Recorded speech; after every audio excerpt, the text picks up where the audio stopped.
he shunted together the biggest rake of coaches he had ever seen. Come on, coaches, wake up! This would show the other engines how experienced he was. Showing off, he flew past the turntable at full speed. I'm proving you wrong, Gordon! Oh. Hello there everybody, Sam's Trains here, welcome back to the railway and welcome to another video. Now you might remember a couple of months ago I put up a video called James's Accident, and if you didn't get a chance to catch that, I'll put a link just up there so that you can check it out.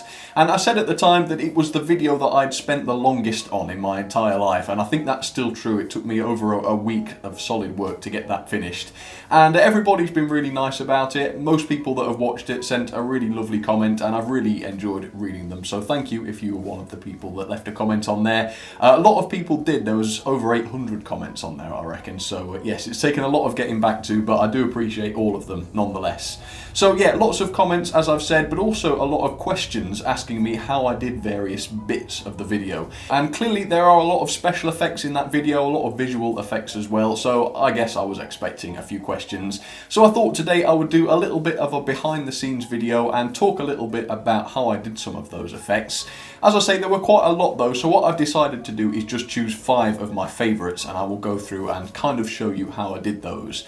Clearly there are some secrets, there are some little effects that I don't really want to give away, but I'm going to try and be as open as possible and show you how I did some of this stuff. So hopefully you'll find it interesting. If you do enjoy behind the scenes and that sort of thing, or if you're into your video making, it might be quite interesting. But here we go then with number 1. This is probably the biggest question I got asked, is how did you animate the faces? So clearly all of the faces in the video were animated, and I don't claim to be a brilliant animator by any means, but I did manage to get them all moving.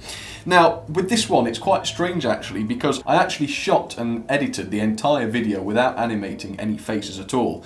Everything was in, all of the sound effects, all of the music, it was all completely edited and watchable, but it was really weird because none of the faces moved. Now I did this because it meant that I was only having to animate the frames that would appear in the video. Now with Gordon and the turntable, I don't know if you remember that, that was done about a year ago. I'll put up another link for you if you want to see that. I didn't do that. I actually animated everything and then edited it together, which was quite wasteful, and I'll try and explain why. So imagine, for example, a conversation between Gordon and James, for example. If I did it the old way, I would animate the entire conversation looking at James, and then the entire conversation again looking at Gordon, and after both were edited, I would then stitch it together so that the conversation, well, the shots would change between James and Gordon. But what that means is, while ever the viewers can see Gordon, the animated part of James is completely wasted. Nobody ever sees it. So obviously it's quite time consuming. So editing everything first and getting it all together meant that I was only having to animate the shots that would be seen, and that saved a lot of time. So this is basically the process for making a face move. So here's James being a little bit miserable, as you can see. The first job is to take the face out of the shot. So there you have it, that's just the face on its own. And here's the slightly scary bit. You chop it up into tiny little pieces like this. It looks a little bit weird, but pretty quickly you can put it all back together, which means that you can then animate it. So you bring in the voice and you give it a little bit of animation like this.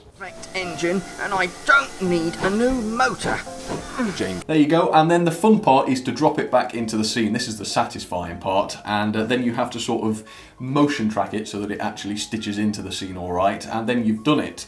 Now obviously that all sounds pretty easy and straightforward, and I would love to sort of do a tutorial and show you how to do it, but the problem is it really is so time consuming, and it's also quite specialist. There's quite a few different softwares that you need to do that, but by all means, if you want to look into trying to do it, you'll feel free to. It is quite fun, I would say, for the first half an hour, but after you've done 20 hours of it and you've still got half of it left to animate, it gets tedious, shall we say. And I think the grand total was 35 animated shots or something like that, and each one took between an hour and a half and 2 hours depending on the length to do. So yeah, that's just the animating time. Really quite a nightmare, that. Okay, so the next shot that I really enjoy doing was the shot where James was underneath the bookcase trying to slow down, and you basically see his wheels grind to a halt, there's sparks flying out, and he's just sort of skidding along on the tracks. Now that was quite difficult to do actually, because clearly it involved making James move forwards without his wheels actually moving. Now if James was DCC ready, the Bachmann James that is, I could just put a decoder in and have another engine shove it along from behind. But since these are purely DC engines, I had to find another way to do it. So I was also doing this alone, and the camera had to move. As you can see, the camera does sort of track along, so it was something that had to be done automatically. So this is what I came up with. I had James and just a couple of his coaches at the front of the train there, and then a little bit further on, I did a little bit of multi-track drifting with a diesel at the back. So I'd get that running and then I'd run to the camera and get it filmed, and that's how I did that. It's a little bit dangerous because you get a lot of derailments, so I had to do it quite slowly and then speed it up. And then after that, it was just a case of putting in some sparks in post-production, and there you had it. It was really quite a simple effect, but it was a lot of fun to make. So number 3 is quite an interesting one. The Bachmann James is not a very powerful engine. Unlike the Hornby version, he doesn't have any traction tyres or anything like that, so the number of coaches he can haul is quite limited. Obviously, in James's accident, though, we see him hauling 8 or 9 coaches, something like that. I can't remember the exact number, but it was way too many for him, and he just couldn't manage it. So I actually got around that with a few different techniques. So, for example, in this shot, where James is going in front of the turntable, he's actually completely out of focus. You can't see him at all. So I basically just bunged the Hornby James on, which does have the traction tyres. It's much stronger, and because it's out of focus, I don't think a single person noticed the Hornby one there. So I'm quite pleased about that. In other shots, you don't see the back of the train at all, which makes things easy. You can just put a banker on, so that's basically how I did this shot. There was just that strong diesel at the back, just pushing him along, and that solved that problem.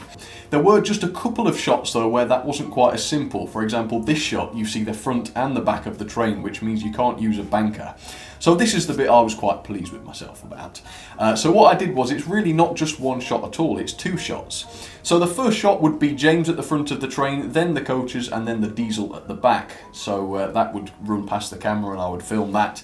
And then for the second shot, I would take James off completely and then remove the diesel and put it at the front and film the same thing at the same speed, again, with the camera staying in exactly the same place. Now, provided you can get them at the same place, you can stop the footage just after James has gone out of shot. You can cut to the other clip with the diesel pulling the train, and then you can stitch them together and play it back so that it looks as though it was just one shot, and that was what happened during this shot. It's really quite simple, and if James was just a little bit more powerful, it wouldn't have been necessary at all, but he had to pull that many coaches, so that's what I had to do.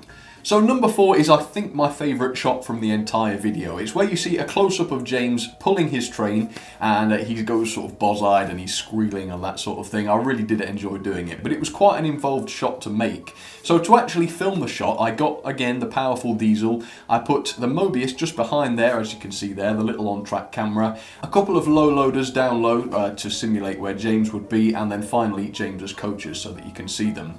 Then all I did was I took a still photograph of James somewhere else where I could light him properly, and I did all the usual business of animating him, cutting him out and everything like that, and then I stitched him onto the shot and did a little bit of motion tracking so that he was shaking around a little bit. And the beauty about it is you can still see the coaches in the background even though James wasn't even in the shot. So again, reasonably simple, quite time consuming to do. It was actually the first shot I actually animated. It was quite an easy one to do because there was no speech or anything like that.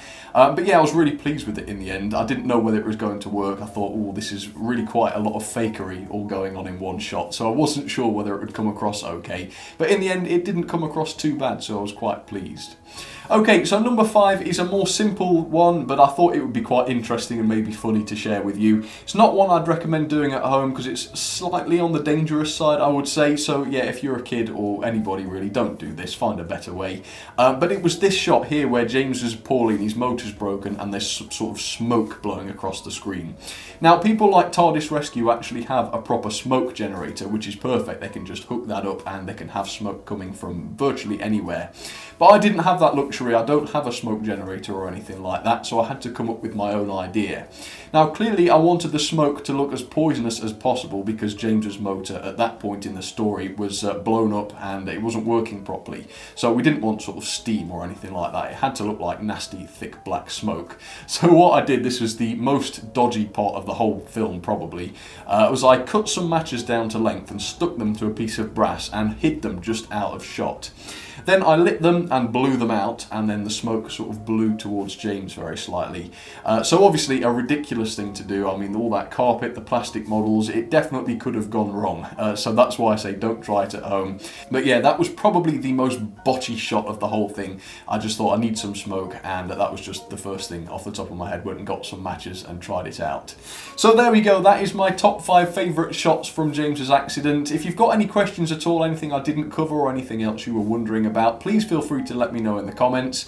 Otherwise, I hope you enjoyed that, and feel free to use some of these techniques, apart from the last one, of course, in your own videos, and do send me the links to them if you do try that, and I will come along and I'll be checking some of those out, and I'll be leaving comments. For now though, thank you very much for watching. If you want me to do any more behind the scenes stuff, I absolutely can do, because I do quite like talking about filming and editing. It's one of my passions in life, really. So anyway, thanks for watching folks, and I will see you very soon. Cheers everybody.